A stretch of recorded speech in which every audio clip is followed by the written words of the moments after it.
Hi everybody, this is Rebecca Rich on the brand growth team. I am going to be walking through two things really quickly. I'm going to be talking about a high level overview of messaging, kind of the anatomy of a message and the distinctions of the different type of messages that we use. And then I'm going to be talking through a very, very brief overview of how we intend on reaching and speaking to our audiences from a brand perspective. So I just want to make clear that this is not, I'm not going to be going too much into product marketing because I am not a subject matter expert on that. And that is the thing that they specialize in.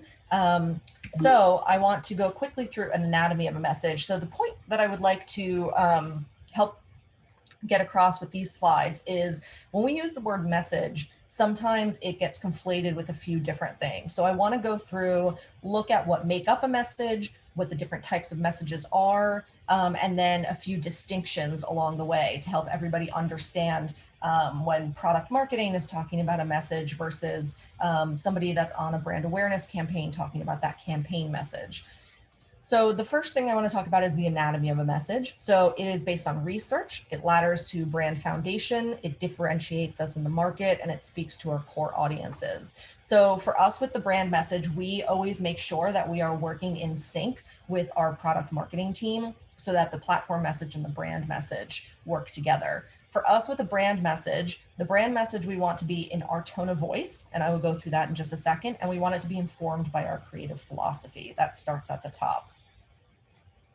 So for our tone of voice, the tone of voice is the set of guidelines that help us understand the way we speak to our audience, and it is informed by channel, high-level persona category, and the awareness stage of the company and the product.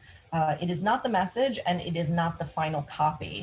So our tone of voice is located in our brand resources right here. So our tone of voice is called Seat at the Table, and it will go through a variety of different information for you all. So please take a look at this. There's also a video walkthrough. And if you ever need to employ a copywriter, this is a great thing to provide to them because it helps them take the message and then put it into our tone of voice so that they can write the copy speaking as if they were from GitLab. The next thing on here is the creative philosophy. So the creative philosophy is the philosophy behind our creative expression of the brand. It's informed by brand foundations. It's always evolving. It is not the message and it's not the copy, and it's often seen as the visual representation, but it is also used for the verbal expression as well. And so on to our brand message.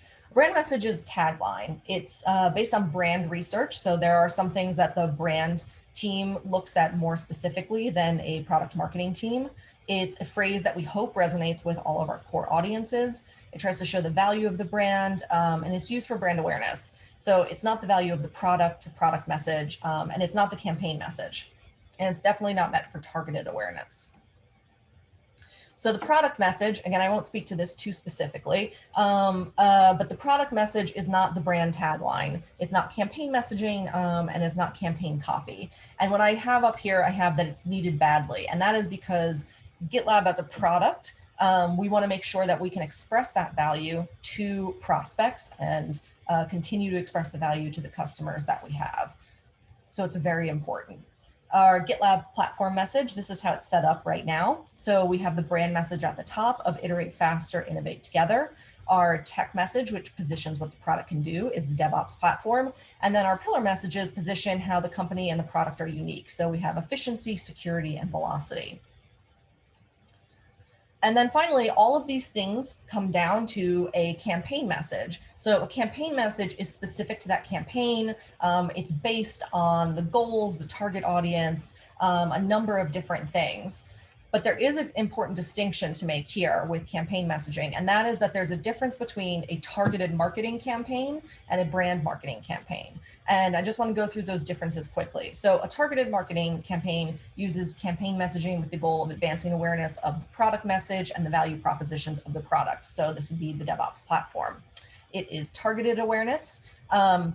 I'm saying on here, typical audiences will know DevOps. They may be familiar with the competitors and they will want educational level materials faster. That is not always the case, but that is something that we know that if they're in that space already and we're doing targeted marketing, those things likely exist. And the goals for a targeted marketing campaign will be MQLs and SAOs, where for us on brand marketing, it's a vehicle for awareness. It's an opportunity to tell a bigger story about our mission. Everyone can contribute. We may need to explain DevOps to this new audience because we are continuing to reach out and talk to new people who might not understand the category or might not understand the value of the category. And our goals are brand awareness and brand attribute growth. And the brand attribute growth we track with a brand tracker. Right now we are going to be launching our brand tracker at the end of August. So we will be able to have data for all of you on that.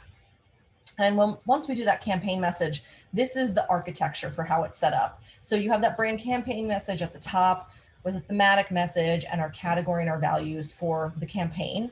And that sits,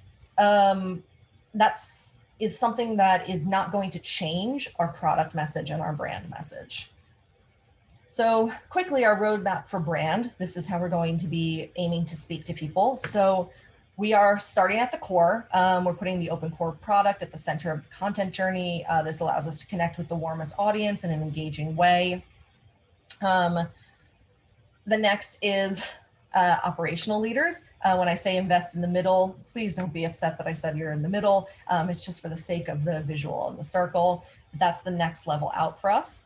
And then we have the full software delivery team. And this on brand growth also includes people like UX engineers, UI designers, anybody that would work on that software lifecycle is important to us as well. And then finally, we have C-suite executives. And you can tell on the outside here, we have always on business and culture. And that is because from a brand growth perspective, when we're talking to people, us in marketing are not the only people that are expressing the brand. The whole company expresses the brand. So business and culture is considered always on for us. So that's the end of this presentation. I don't want to go into it too much further. Please ask questions and we will speak shortly.